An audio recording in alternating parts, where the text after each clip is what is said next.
Good evening. Welcome to my YouTube channel. My name is David Okon. Thank you everyone who have been helping me over the months. We have been talking about the cost of living. It's a crisis, and I found it important to talk about the cost of living. It's a crisis because it's affecting so many people around the world. We are a global community, and then what happened in one country affects everyone in every other country. So that's why I found it really necessary to talk about the cost of living as a crisis in one country where I live, in the UK, and also in the Western world, in America, the developed world, the developing countries, in the Middle East, the same or similar to what happened in one country being similar or same to what is happening in another country. This is important because if something affects your life, you need to know what that thing is. Because if you have a problem as a human being, you need to take responsibility for your life. And the government of the world, every government you go to now, they are telling us directly or indirectly that we need to look after ourselves. We need to take responsibilities. We need to be empowered. That's the word they use, and I agree with them. I also disagree with them. Leave a comment below. Let me know what you think about the government. Should they look after their citizens, or should citizens look after themselves? The answer is yes and no. Yes, because we as individuals are supposed to be independent. No, because we don't have a country. If you go to any country, the government is running the country, so the government is responsible for looking after us. As we learn to look after ourselves over time, across the generation, we begin to set ourselves free, emancipate from the grip of rule by the state over our life. Is something called individual civil liberty, individual freedom, and this is associated with the concept of democracy. If you live in the Western world, if you live in the East, you live in the Middle East, you live in Africa, everybody, everywhere, we're talking about democracy. Democracy is extremely important in actually helping us understand the condition of societies. And everybody, whether you're adult, you are a child, you are disabled, you are elderly, you're young, learn a thing or two about democracy, about freedom of speech. If you are a wife and you have a husband, your husband should not rule over you. You should not rule over your husband. You should not rule over your children. Your children should not rule over you. My understanding is that in some families now, children are being empowered.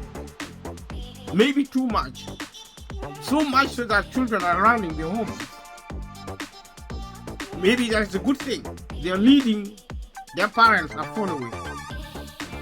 Leadership is different from rule. Leadership means you facilitate somebody, you empower them, you provide for them, you love them, and you treat them well, you live peacefully with them. That's the meaning of leadership. You promote peace, you promote self-resourcing, empowerment. This is what you do if you're a leader. If you're a ruler, you make sure your victim is destroyed. Sometimes destruction of who is the person you rule over involve creating the cost of living situation as a crisis. In what we are now experiencing, in what we experienced in America in 2007 and 2008. And I've been discussing the cost of living in context with different factors, because the cost of living, in my opinion, is a crisis. And I've been looking at other factors like COVID-19, the war in Ukraine, and Brexit when Britain left Europe. These are crises which actually put together under an economic system called capitalism. And I also say capitalism is prone to crisis because there is a lot of risk taking by people who operate the market economic system. There is risk. If you don't take risk as a business investor, as a business person, you will not succeed. But sometimes risks are overly, overly done, and it created in America in 2007 and 2008 something called the credit crunch. It was a collapse of the financial system which created economic depression, economic calamities in America and across the globe. Because America is the biggest economy in the world, followed by China. And when America and China are suffering, the global economy suffers. It's because of globalization. I have been repeating these points in all my videos. And if you watch all the videos, you'll find I've been saying the same thing over and over so that people understand. Sometimes if you watch things on the news, you understand everything a journalist say, everything a politician say, think tanks, people who are clever, who think what they say, you understand it very quickly. But also I'm trying to see if I can approach these topics in different points of view. My aim going forward is to look specifically in the UK where I live, the kind of help available. I mean, that was how I began. The idea, the original idea of the cost of living was to look for the kind of help available from the government to the people. And this is also what I will do going forward. But somehow along the line, I felt that I should talk, it's a background, I should talk about policy systems, the law governing this welfare system. And that's what I'm actually trying to talk about. That's why the theme of the cost of living in this program will stay the same. But I will be talking about different topics under the same theme of the cost of living. Cost of living is a sub-theme. Because my theme at the moment, the primary theme is actually freedom of speech. And specifically, any problem you face, any situation you face, anything you face, you can talk about it because it is empowering. And if you still have the capacity to speak, whether because of health, because of government policy, because we, the rest of the world, live in Europe, we live in a freer world. Some parts of the world do not enjoy the same freedom we enjoy. Places like Africa, where the level of dictatorship there is greater than the level of dictatorship everywhere else. So we cannot take our freedom for granted wherever we are, especially say, for example, in the UK, we need to, like in America, it's a free world. That's what we say. That's what everyone understands. In the free world, you can go out at night, during the day, anywhere you want to go, anything you want to do. In principle, you can do that. But if you are suffering from the cost of living, for example, this actually impedes your freedom, financial freedom, economic freedom, health freedom, employment freedom. You're free to work. And I already said, the cost of living is primarily an income issue. If you work for living, that means you're poor. A lot of people do not realize that they are poor because there's a lot of wealth in the world, especially in the developed world. I come from Africa. In Africa, if somebody says they are poor, they are completely poor. They might not even eat, let alone heating their home. They may not eat. They will not even talk about heating their home, but eating food. In the UK, it's so difficult to detect poverty, especially if you are in the government, you are the prime minister, you are an MP, I mean, most of people who are in high positions are actually multimillionaires. I think former Prime Minister Boris Johnson is a multimillionaire himself. The current Prime Minister in the UK, Rishi Sunak, his family fortune is runs into hundreds of millions of US dollars. In other words, they are rich. Wealth is a good thing. There's nothing wrong with wealth. If you're poor, it means you work for a living. The middle class, the lower class, or the working class. The working class is the middle and the lower. But normally, we tend to think of the working class as the one on the lower. But that is a mistake. If you work for a living, you're a working class.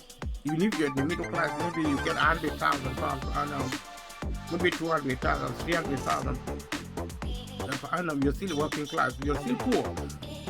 In the sense that you still have to use credit, maybe to buy a house. You have to get a mortgage.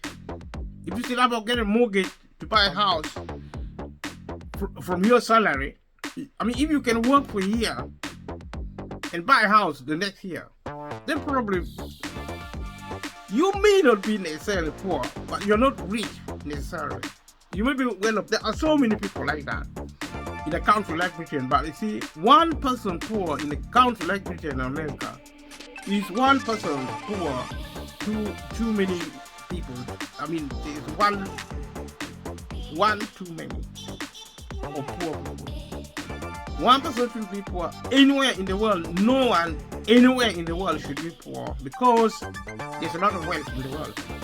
All the wealth created for decades haven't gone anywhere. They're being hoarded. They're being hidden somewhere. So if the attitude changes, the culture changes, people begin to learn respect, care, valuing human life. You begin to learn to value human life, which is what culture is about. We begin to use wealth more wisely, and that's why I'm trying to talk about what happened in America about 10-20 years ago. From 2007, 2017 was about 10 years. It's less than 20 years, about 15 years. So that was in America, but he created problems across the globe. What started in America is a housing market problem, created a major economic problem. And this problem is similarly created because of government negligence or trying to avoid certain realities about capitalism. Capitalism needs softening. It doesn't need extreme politics. Extreme politics is a problem. It's a problem the government is creating, such as in the UK. Right-wing politics. Extreme. Right-wing means extreme politics to the right. Left-wing politics mean extreme politics to the left. Both extremism is a very bad thing. So the Conservative Party of Rishi Sunak, for example, practice political extremism. Extremism borders on criminality. If the laws were to be created against extremism, then the Prime Minister of Britain should be taken to prison because of being on the extreme wing of the political thinking and behavior and beliefs. Right-wing politics, which created Brexit, is a problem. People who are so extreme in their thinking, they are so reckless, they are so violent, because they are so careless. Only thing about is certain things, wealth, foreigners. They don't even. I mean, if you hear politicians, the Conservatives talking about foreigners coming to the UK, you think they don't like foreigners. They do. Some foreigners are their best friends. They just don't like poor people. That's what extreme conservatism means. The only one, even the poor conservatives do not like poor people. The only thing, money is the source of value. They don't understand any other value. Their idea of value is actually money and wealth. So if you're a wealthy foreigner, they're going to bend over backwards to worship worship even an African coming into a white country. Remember, Africans are so despised in the world. They are treated like third or even fourth citizens of the world. I am African. I know nothing is wrong with me, but because prejudices against Africans and black people have gone on for so long, propaganda. But the truth is that black people are probably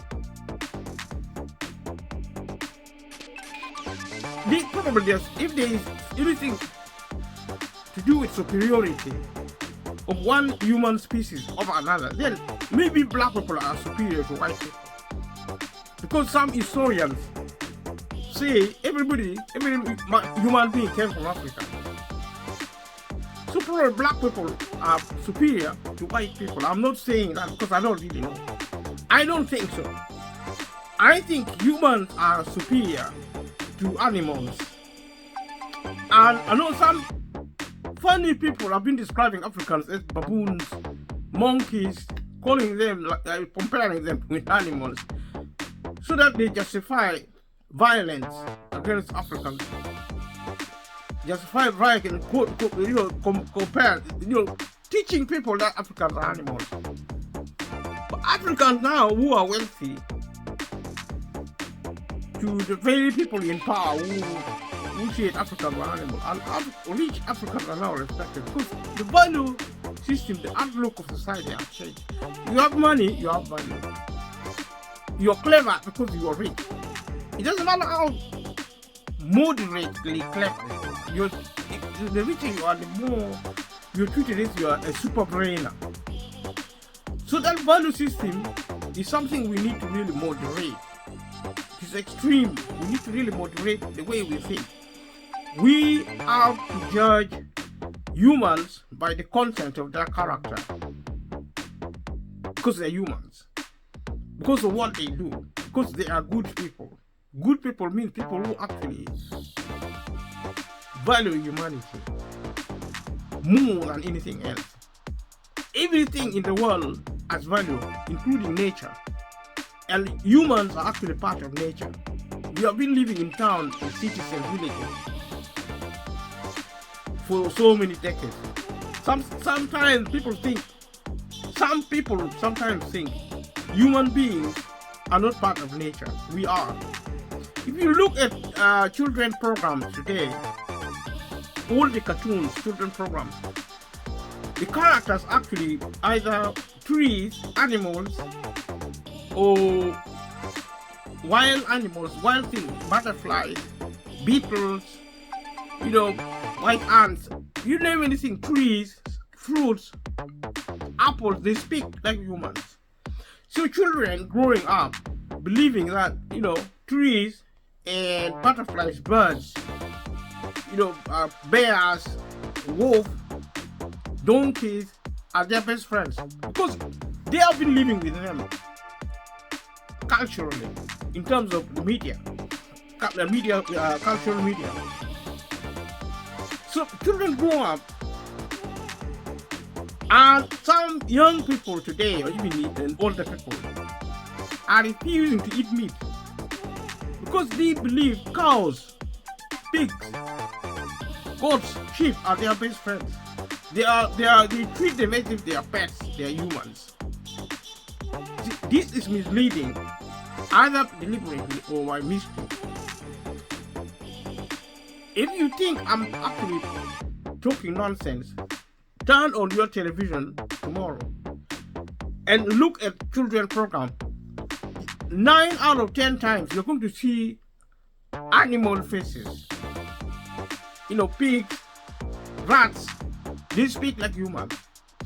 Most cartoon program, most fantasy program, machines are now being portrayed as if they are humans. And this is poor education compared to when we put human faces more.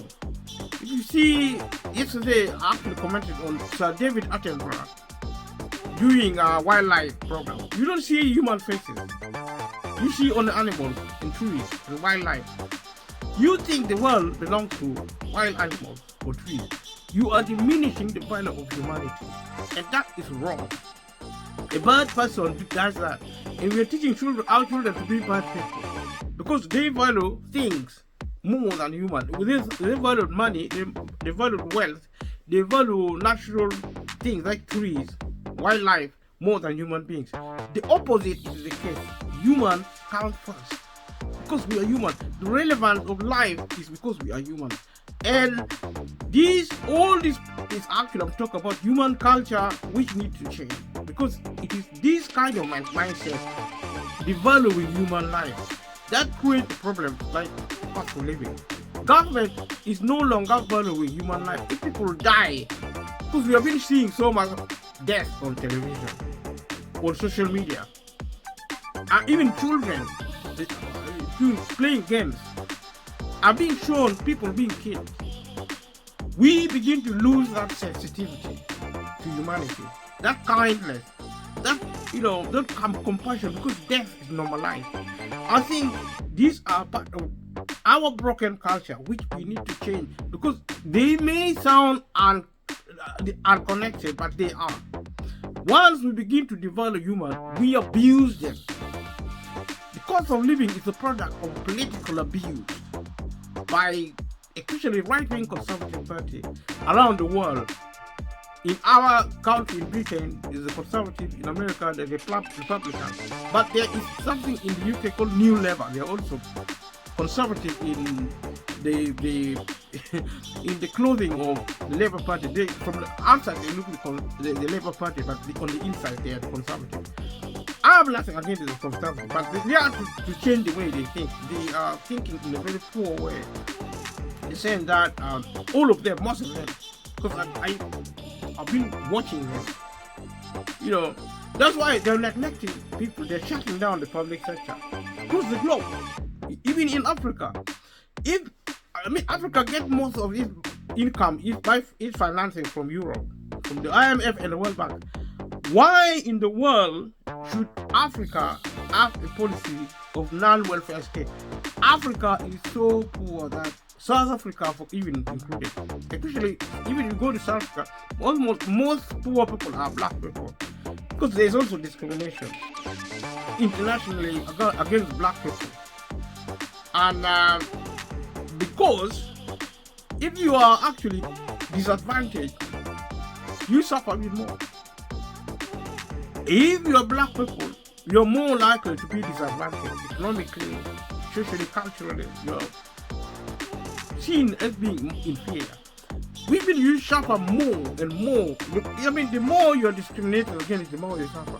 But now there is a class system re-emerging, where even white people who are poor are being treated sometimes worse than blacks. Because if you're a black person and you are rich, you're going to be treated almost like a white person. In Africa, don't get me wrong, because in Africa, white people are treated better than black people by black people. Black people treat white people better because white people are seen as superior because they have more money, they are more wealthy.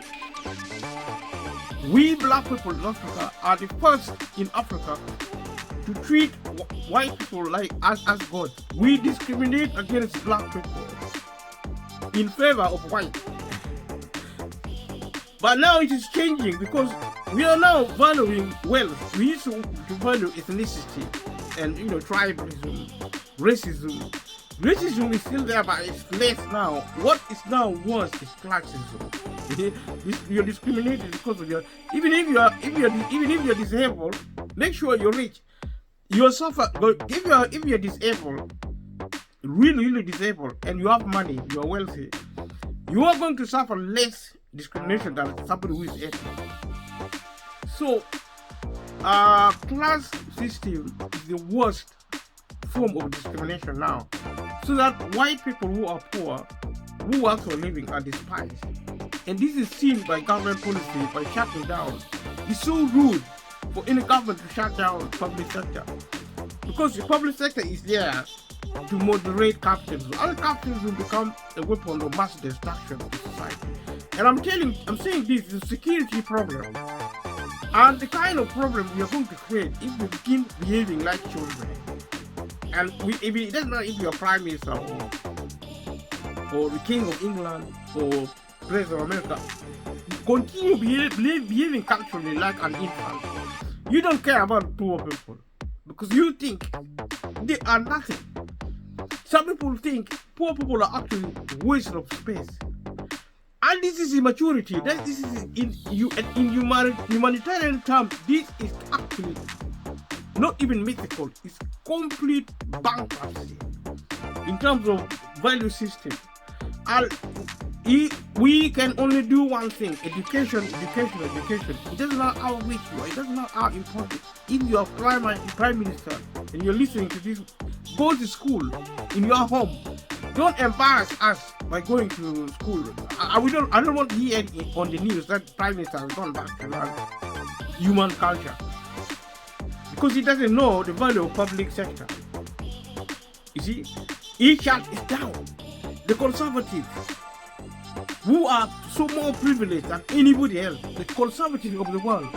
Conservatism is a global concept and a global phenomenon. Most of them are actually super rich. They have so much power. They are almost superhuman in their influence. And these are the ones who now do not even understand the value of humanity. They only think of wealth. They are born in wealth. They grow up in wealth. I don't know if they die. They are ghosts. You know, their spirits will also be in wealth. I don't really know. I haven't died before. And I don't intend to die anyway, if you were thinking. So if you are from the dead, maybe you can tell me how rich you were when you died, maybe for an hour or 2 hours, or a few seconds, or a few minutes. I'm going to talk about the earth. We'll talk about life. I'm going to talk about death even. And so we'll talk about the public sector. We'll talk about the cost of living and the problem of the financial crash in America. It was because of prejudice against poor people, abuse of poor people, not knowingly or unknowingly. And I am not a fan of ignorance. And it doesn't matter how rich or poor you are. We are all in this together. We have to take responsibility. The reason I'm actually speaking now is for poor people and rich to take responsibility. Look after your life, your health, your mental health, your emotional health, your cultural proficiency to come back to life. Especially if you're rich because you have a lot of power. You have more power than poor people. Unfortunately, there are inequalities. And it's getting worse. Until perhaps in terms of wealth, in what I call developmental form of progress. Developmental economy, that's what I have decided to term development. It's supposed to be culture, cultural economy, developmental economy, money, wealth, technology. We succeeded in that. We failed culturally. Education is needed to change the way we think, to kind of improve on our value equation, our value status, what we value, what's important, humanity. I repeat this over and over because unless we get it into our heads, we are going to owe humanity face extinction. The violence of the war in Ukraine, the fires in the bushes, fire in South Africa, houses are set on fire. Children in the UK, in a school, I can't remember, I didn't follow the story very well. There's a school in the UK, the children are not going to go back because of the way the house was built. It was built with material which can fall down on, so risky, can fall down on children. How can we in the UK build a house like that, a schoolhouse like that, school building like that? I mean, it's a form of corruption because we produce the best architects, best masons, the best engineers. How can we diminish ourselves? And schools have been ordered not to open. One of the schools, I saw on the news, but I didn't really follow the story. And we see Grenfell Tower in West London. It's negligent by the government. The government thinks the private sector is everything. The private sector works for money. It doesn't work for people. Customers are valued if they have money in their pocket. the government is supposed to be different. You're supposed to value a human life. That's what the government is there for. But some governments now behave worse than businessmen and women. What do you think about is business? All they think of is money, wealth, and literally the government are allowing people such as occurred at Grenfell Tower in West London. Basically, because poor cladding, people are behaving like thieves. And the same thing in America. That's what I'm talking about anyway. I'm still just... Because when I begin to talk about events about over 10 years ago in America, people many ask, what is the relevance? So I have to really talk the way I'm talking so that people maybe get one or two logic from what I'm saying. If you comment below and let me know what you think about this topic, if you think it's important, let me know. It's a small channel, it's new. And we only about 7 months now. I think we are about 7 months, probably 9. We are 9 months into the program, so it's a small program. And in the next 3, 4, 5 years, probably we will grow into bigger channel and we'll have more experience dealing with this issue. Because I will be dealing with this issue, and I invite everybody. I mean, if we are only 10, 20, 30, it's a community. We can talk about it.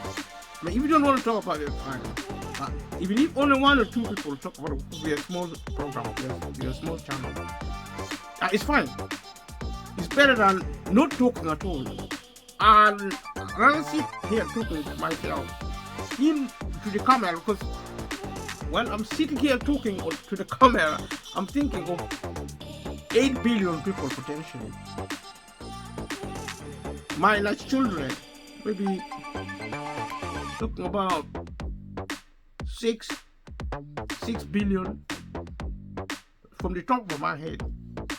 6 billion potentially would be watching a video like this, because this is a new world order, of technology. So let's talk about this.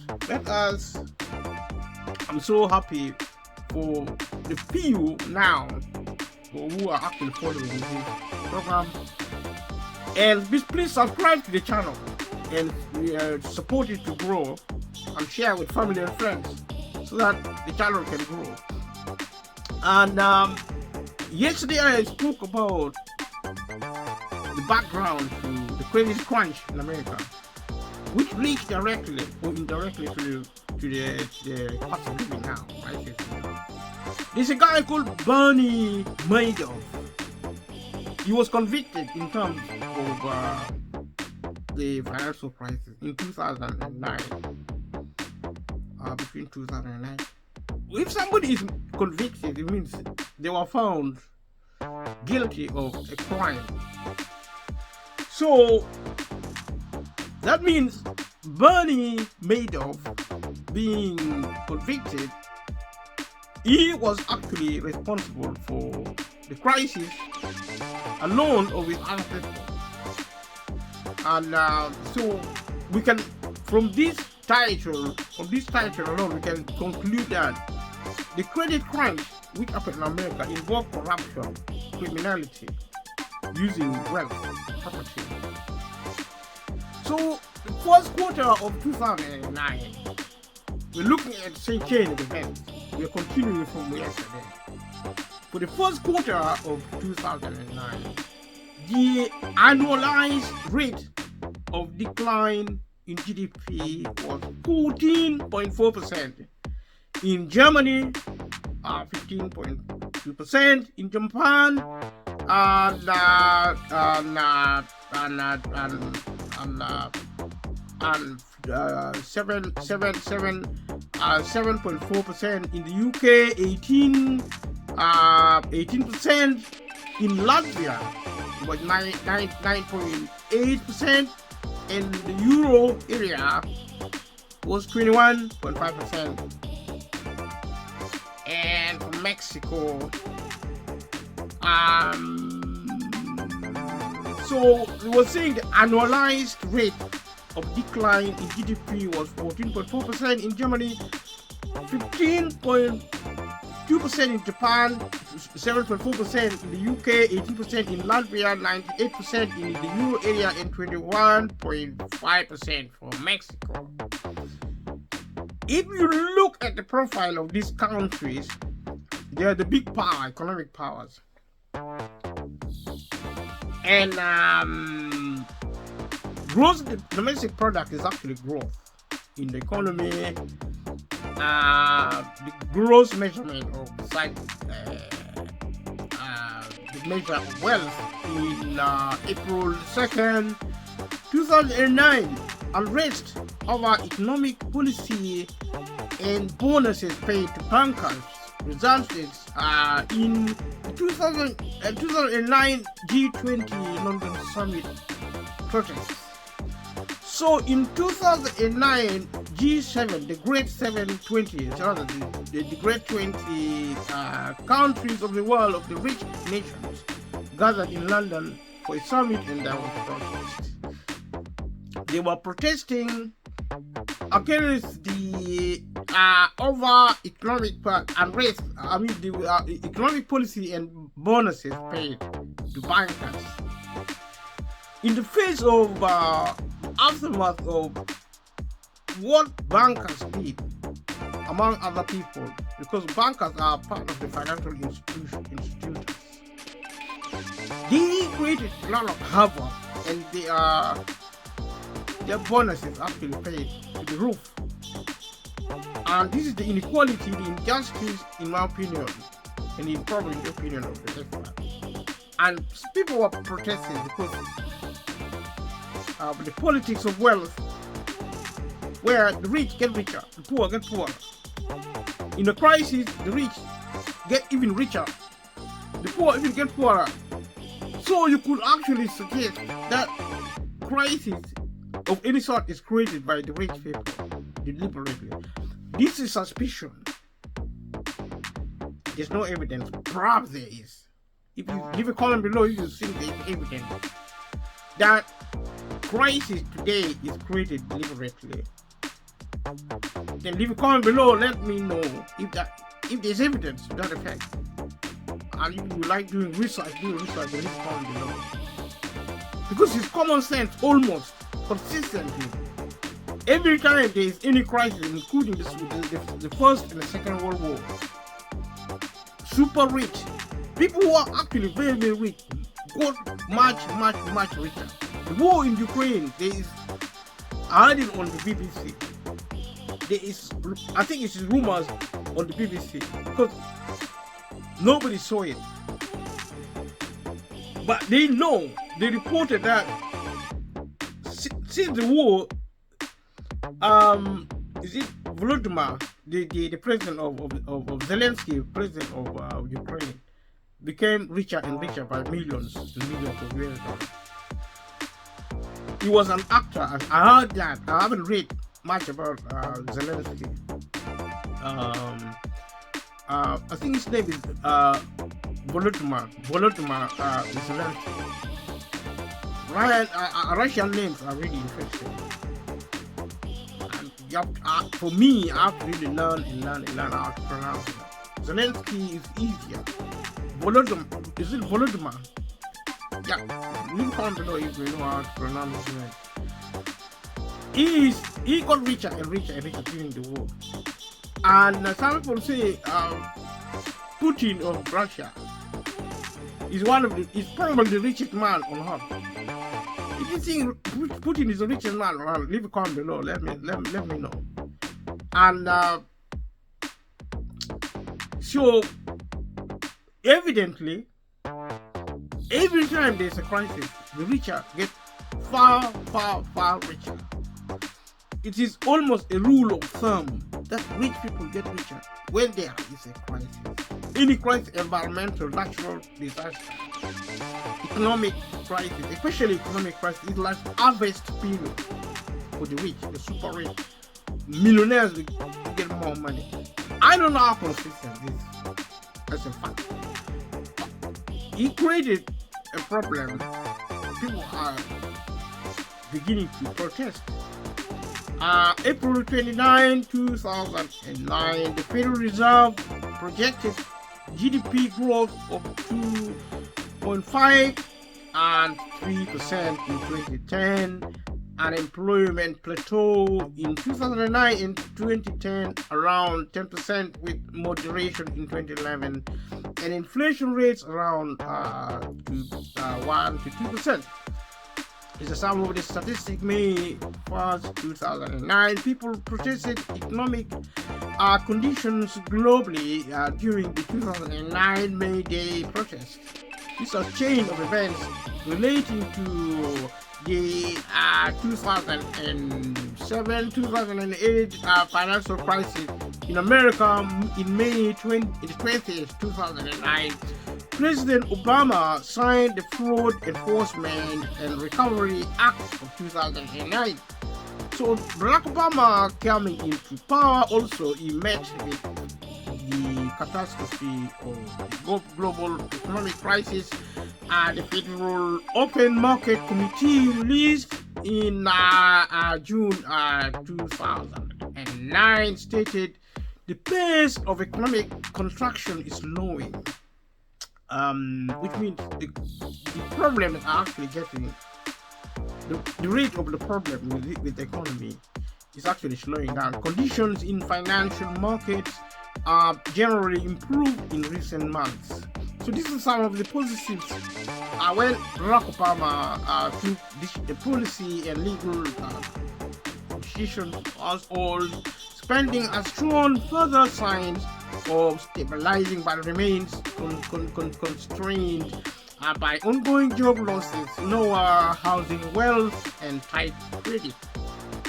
So what are still problems? And the government now deciding to intervene like it should always intervene, and trying to look more after the housing situation and the credit situation, because the credit is the main source of financing in modern in the modern economy. We are using credit system more and more, and things like employment, job losses, people are losing their jobs, and like I said in the other videos and also in this one, that employment globally is the primary source of income, average household, and the 9% of the population rely on employment, income from employment, and it is very well. There are, the elderly, disabled, sick people get benefit, and people who are out of work also get benefit, children get benefit, and so on. And these are actually sources of income. And I say the credit fund created the credit income problem for working people, and not every rich person got richer, but at least even if they didn't get richer or they didn't get more money, their wealth can actually cushion them from the worst of any economic or financial pressure. So this is what I'm trying to talk about, so that people need to understand this thing. If you talk to your MP, if you talk to your government, you know what you're talking about, because the problem is clear. It's income problem. Doesn't matter what, even COVID-19, there is always income problem, because we depend on money, we depend on wealth. This is the nature of living on earth, because we need food, energy, medicine, housing. In modern economy, we need healthcare, medical care, and education, employment, housing. This is kind of something we need to really think about. How going forward, how we're going to, because the problem in the UK, US was created as a housing crisis.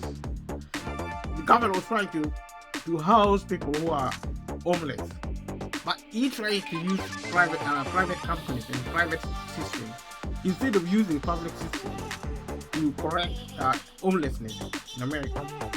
In the similar way, the UK has been trying, not trying really, it is what it is doing now. It is supplying energy and food through private companies. These are actually basic necessities.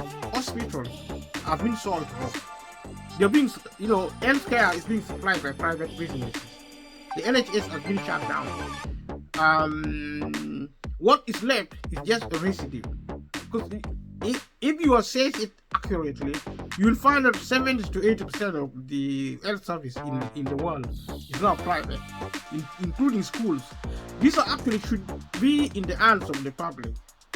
Because, businesses do not give money, do not do business to support people who cannot support themselves. People who work for a living cannot support themselves. They can't afford to buy houses. They can't afford to build houses. The government should help them, especially in the developed world, because the cost of the cost of living in the developed world is so high. It's higher than in the developing world, but in the developing world it's also catching up. So changes in the developing world should also occur, where government should do more to help people help themselves. People who are not millionaires, who are not billionaires. And this is the point of this crisis, economic crisis, the cost of living crisis and all that. So we are talking businesses are cutting back on fixed investment and staffing, but appear to be making progress in bringing inventory stocks into better alignment with sales. So, like I said, when there is problem in the economy, the instinct of businesses to shut down. When they talk of cost cutting back on fixed investment. Fixed investment is actually on things like capital and infrastructure. They are long-term, massive building of expansion, which means they are contracting. If once they cut back on fixed investment, and also they cut back on staffing. Staffing is employment. It means they are creating unemployment, and that is the nature of private businesses, because they don't create jobs unless they can afford it. You see, but the government is supposed to balance the economy and set money aside through taxation and borrowing. Set wealth aside for an emergency like unemployment. When there is unemployment, the government should intervene in the economy to create jobs, to support businesses like big businesses, small and medium businesses, and that's all you have to do. You have to help businesses to create jobs. And if it doesn't do that, this is what happened in America.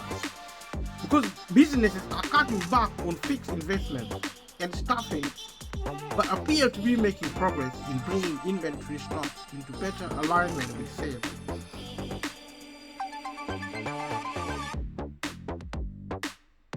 When they talk of things like inventory stocks, and when they talk about alignment with sales, they're talking of demand and supply, because they don't want to talk straight.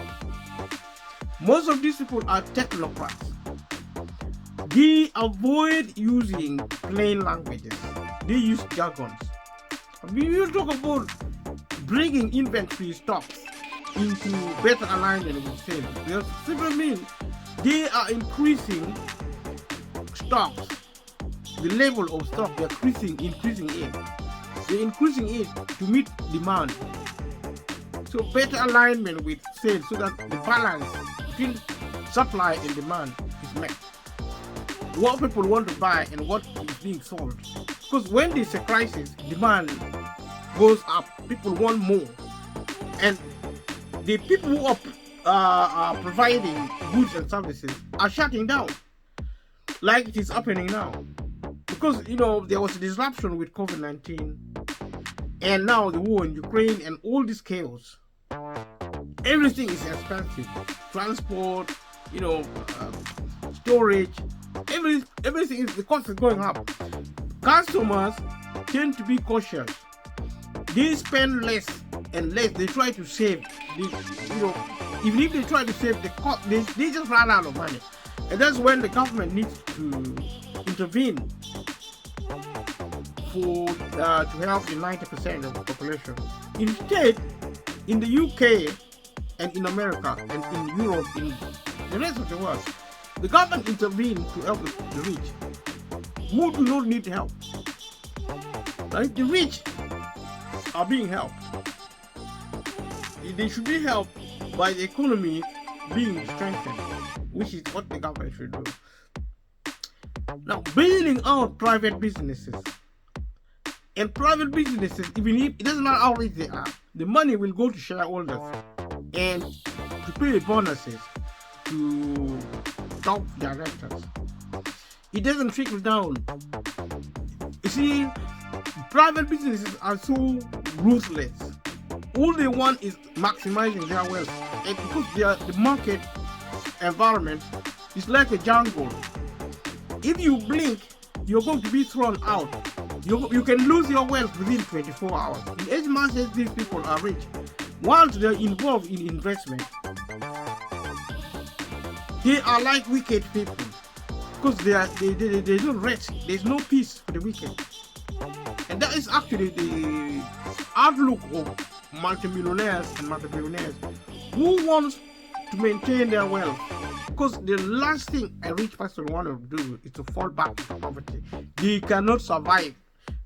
Poor people are develop extra skills to survive. Rich people are actually people who are born with silver spoons in their mouth. They cannot survive 24 hours on the street. They will die literally. So they fight day and night to keep their wealth if they want to. And you can understand their situation. But you see, somewhere along the line, the government has to figure out how to stabilize the situation. And it is doable. The problem of the economy is actually political. Is arrogance, pride is like being stubborn. I'm a conservative, so I don't want to invest in public sector. See, I'm Labour, so I don't like to support businesses because they are capitalists. Oh, the conservatives will say, you know, we don't want to be in the United States because we are not socialists. It's like they're crazy. The politicians are so poorly educated culture. I think if they can really they should go back to live and maybe dream some good sense into themselves. You don't know how to teach them, they don't listen, they're so powerful, they're so arrogant. Politicians, you know, people with money, Donald Trump or whatever, name them, they don't listen. They think they are gods. But you see, you're not.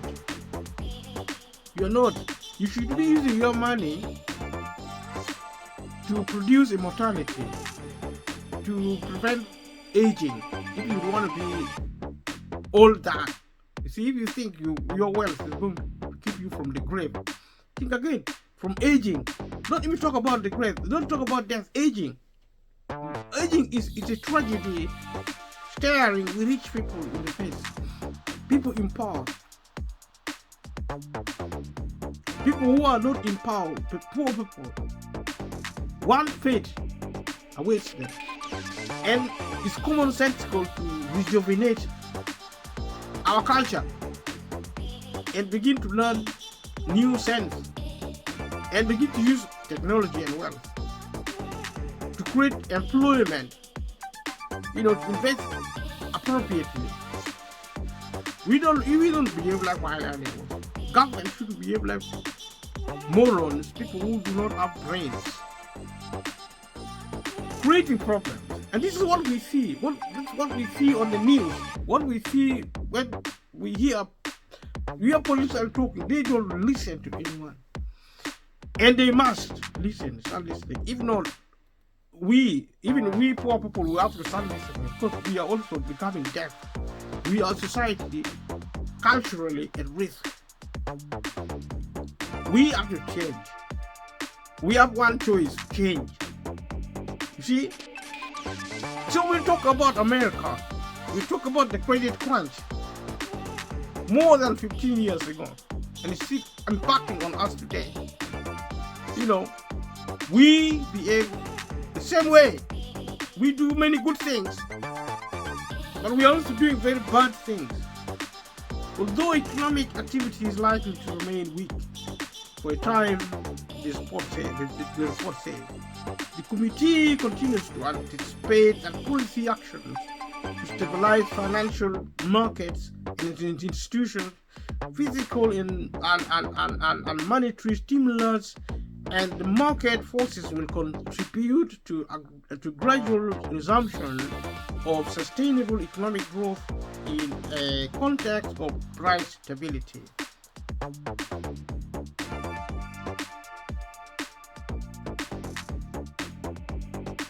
So this report was saying at that time, in terms of government intervention in the economy, it was saying that things were beginning to change, which actually is telling us that the government can intervene to bring stability,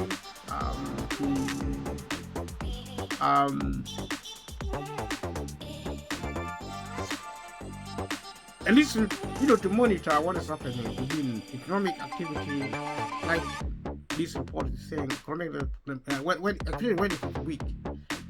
And sometimes you intervene in the economy, but it doesn't recover immediately.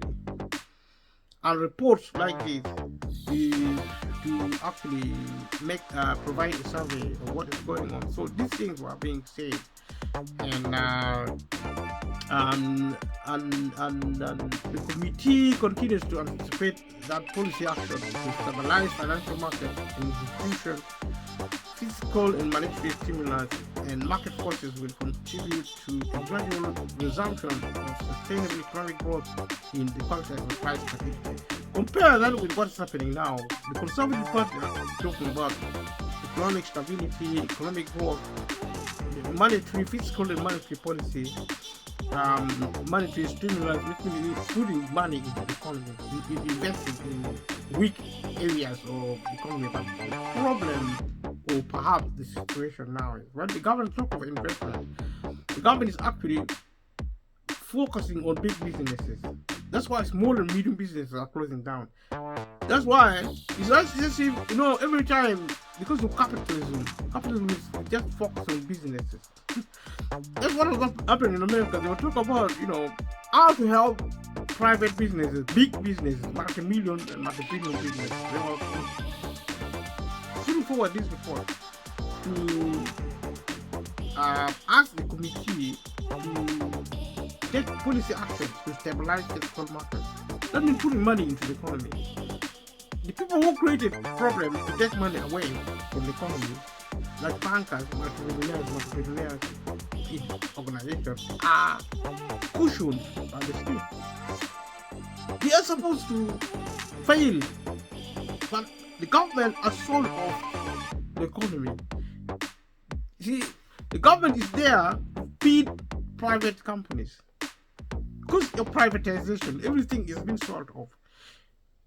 See, so the private sector, all society, hostage, all the time. It can almost do whatever it like. It creates problems, and we have to feed the system. Otherwise, we are going to die. It's like you give birth to a terrible child. You don't want to die. You don't want the child to die. And the child is always creating problems for you. He just does anything in life. The child does anything in life to create any problem, so that you don't even sleep. You are hostage to your child. The society is hostage to the private sector, because they create all sorts of problems. They just created problems with the war in Ukraine. See, they created problems during COVID-19 because they make cuts. They take money and put it into their pockets. They get richer because they know the government will always bail them out. And that's why Rishi Sunak in the UK gave billions of pounds to energy companies. The energy company which said they made so much money they don't know what to use for. And you cannot understand the logic of government. Government in the capitalist system. You don't understand their logic. They keep on, these people are like, so in June the 17th 2009, Barack Obama and key advisors introduced a series of regulatory proposals that address consumer protection, executive pay, bank capital requirements, expanded regulation of shadow banking system and derivatives, and enhanced authority for Federal Reserve to safely wind down systematically important institutions. Government intervened. Barack Obama's administration intervened to control the market. That's what they're saying. In December 11, 2009, the United States House of Representatives passed the bill HR 4173, a precursor to what became the Dodd-Frank Wall Street Reform and Consumer Protection Act. These are actually government actions. In January 22nd to 2010, President Obama introduced the Volcker Rule, limiting the ability to banks to engage in proprietary trading, named after Paul Volcker, who publicly argued for the proposed changes. I don't know the details of that, but I probably speak to it. Obama also proposed a financial crisis responsibility fee on large fees on large banks. So these are some of the actions the government began to take to regulate the economy. Barack Obama, if you want to know, is a Democrat. Is a Democrat in America, and Democrats in America actually broadly they are the Labour Party of the world. They are accused by right-wing politicians like Republicans to be socialists. But we are conducting a consensus politics today as never before, where a shift has gone from left to right, including also for Democrats. So they are soft on businesses and really neglected without support. They focus on the economy, on wealth, which is good, but you see, more and more, the majority of the population are being excluded from the economy. Simple as that. April 15, 2010, U.S. Senate introduced Bill S3217, Restoring American Financial Stability Act of 2010. These are legislation, they are laws. May 2010, the U.S. Senate passed the Dodd-Frank Wall Street Reform and Consumer Protection Act. These are actually a chain of events, actions the government is taking to put legislation, to set laws, to help the market, to help the economy. Government intervention. The Volcker Rule against proprietary trading was not part of the legislation. July 21st, 2010, Dodd-Frank Wall Street Reform and Consumer Protection Act enacted. September the 12th, 2010, European regulators introduced Basel III regulations for banks, which increased capital ratios, limits on leverage, narrowed the definition of capital to exclude subordinated debt, limited counterparty risk, and added liquidity requirements. Critics argued that Basel III didn't address the problem of faulty risk weightings. Major banks suffered losses from AAA ratings created by financial engineering, which creates apparently risk-free assets out of high-risk collateral that required less capital according to Basel III. Lending to double-rated sovereigns as risk weight of zero, thus increasing lending to governments and leading to the next crisis. These are technical materials leading to financial system and also the instrumentation. Johan Norberg argued that regulations, Basel III, among others, have indeed led to excessive lending to risky governments.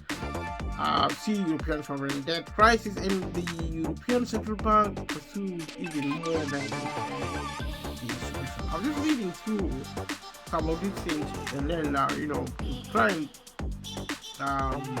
support some of the things I've been saying. November 3rd, 2010, to improve economic growth, the Federal Reserve announced another round of quantitative easing dubbed QE2, which included the purchase of 600 billion in long-term treasuries over the following 8 months. So quantitative easing is actually government putting money into the economy to support it.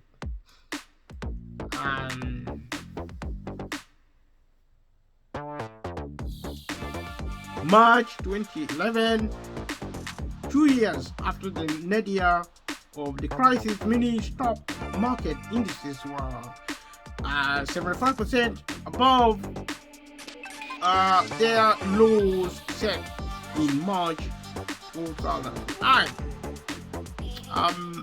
Nevertheless, the lack of fundamental changes in banking and financial markets worried many market participants, including International Monetary Fund. In 2011, median household wealth fell 35% in the US from $106,591 to $68,839 between 2005 and 2011. So, people who work for a living began to lose money. Their earnings, there were cuts in their salaries. They began to earn less because that's what big businesses during crisis, they shut down.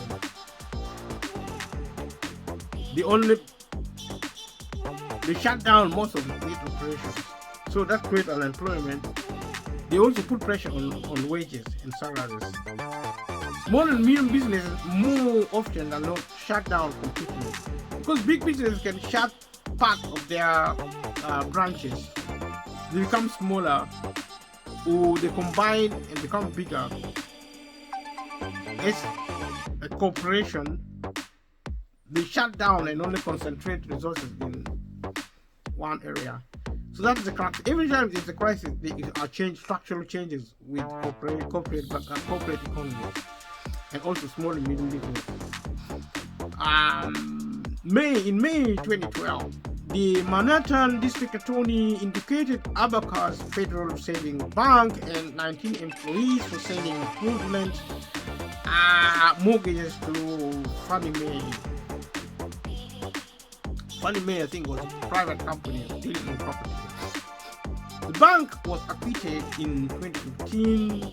Abacus was the only bank prosecuted for misbehavior that precipitated the crisis. Prosecution means you have been accused in court, but you're not convicted. Conviction means the court was convinced you committed the crime. But prosecution means you actually were taken to court on criminal charges. On the 26th, 2012, during the European debt crisis, President of the European Central Bank, Mario Draghi, announced that the ECB is ready to do whatever it takes to preserve the euro. So this is actually steps taken in Europe. European Central Bank, which controls the European Union banking system, took steps to intervene in the economy to try and produce recovery and stabilization in the recovery.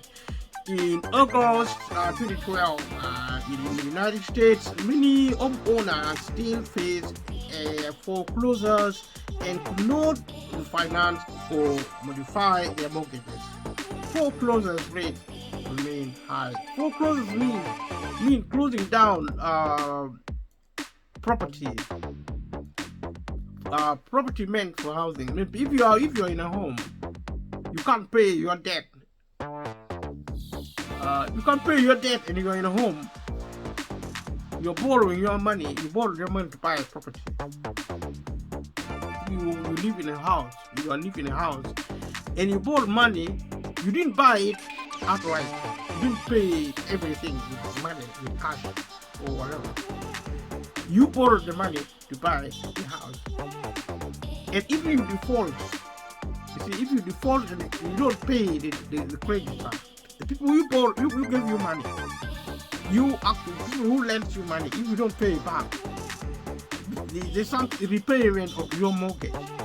If you don't pay back the money you borrowed, if you don't keep up to date with your payment, you are in breach of contract.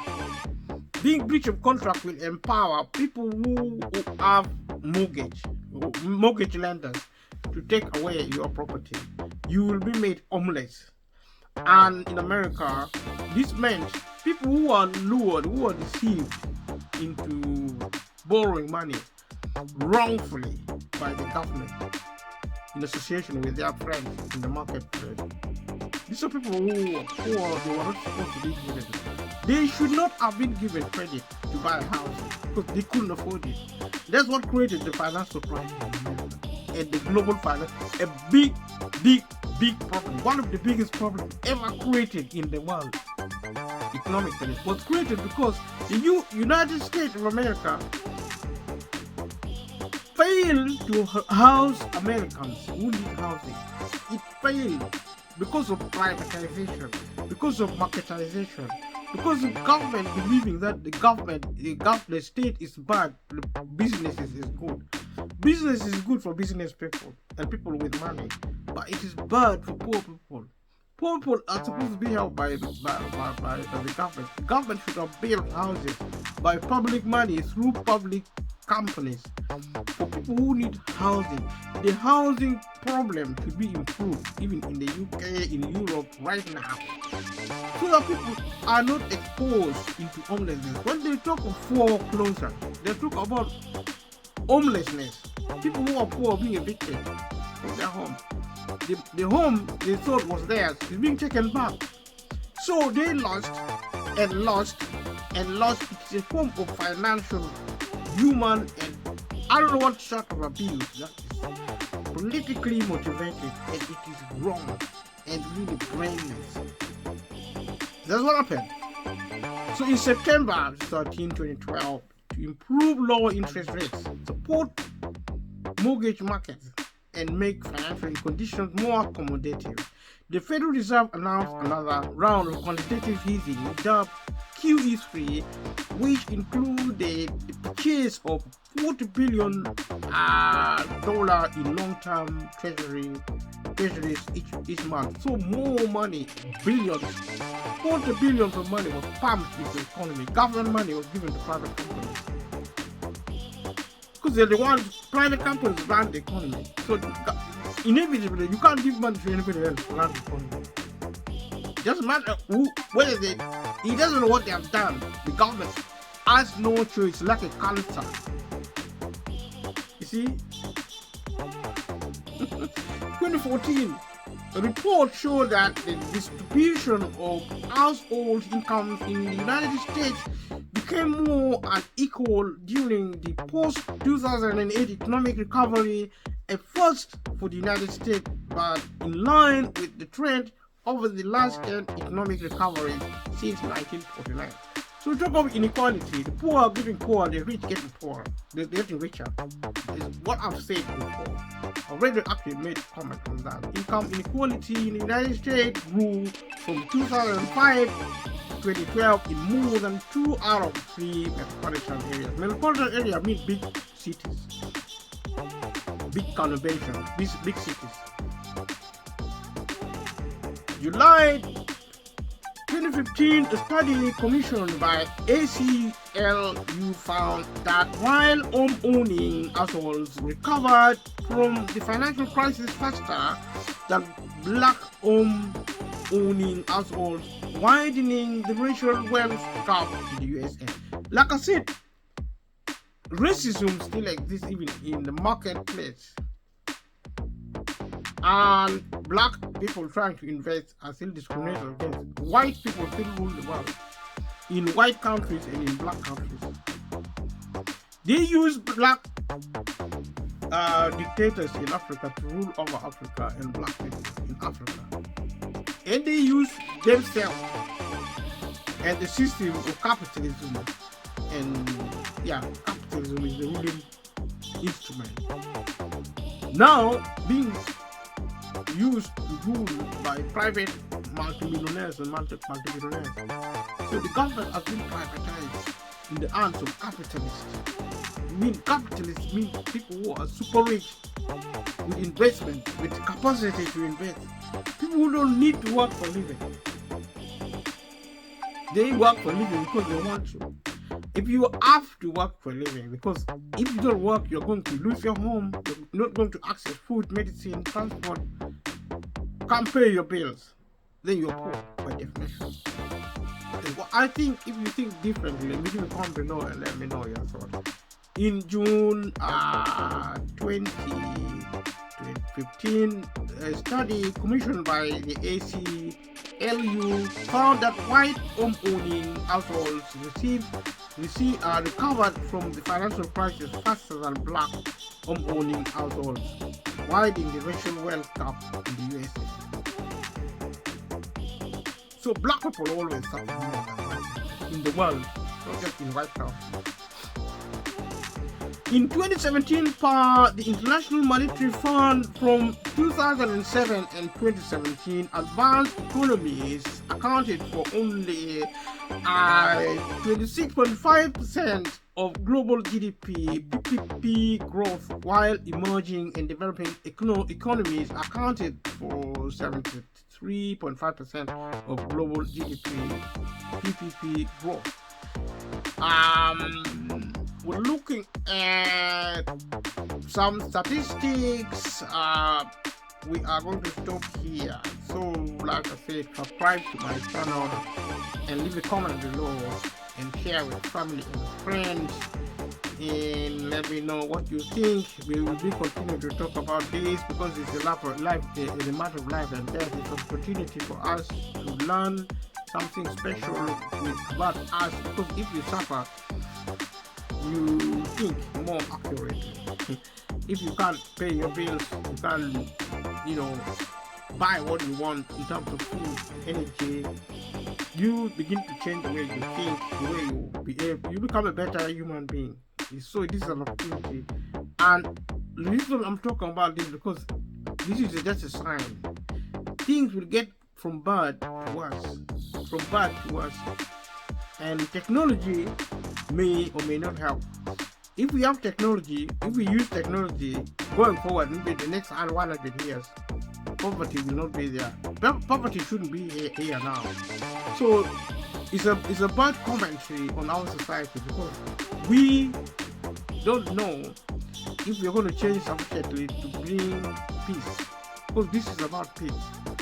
If somebody is still poor, not able to access medical care in the same way as rich people, in the same way as rich people can educate their children, if we can't afford school fees, tuition fees around the world, not just in one country, around the world, if we cannot buy school uniform for our children because we don't have the money, the government cannot help us. Even if we work so hard, we are taxed, and we are taxed again by having to buy expensively food, energy, shopping, and things like that. Thank you for your patience. Thank you for being with me up to this point. I'll see you in the next one. Thank you. Bye-bye.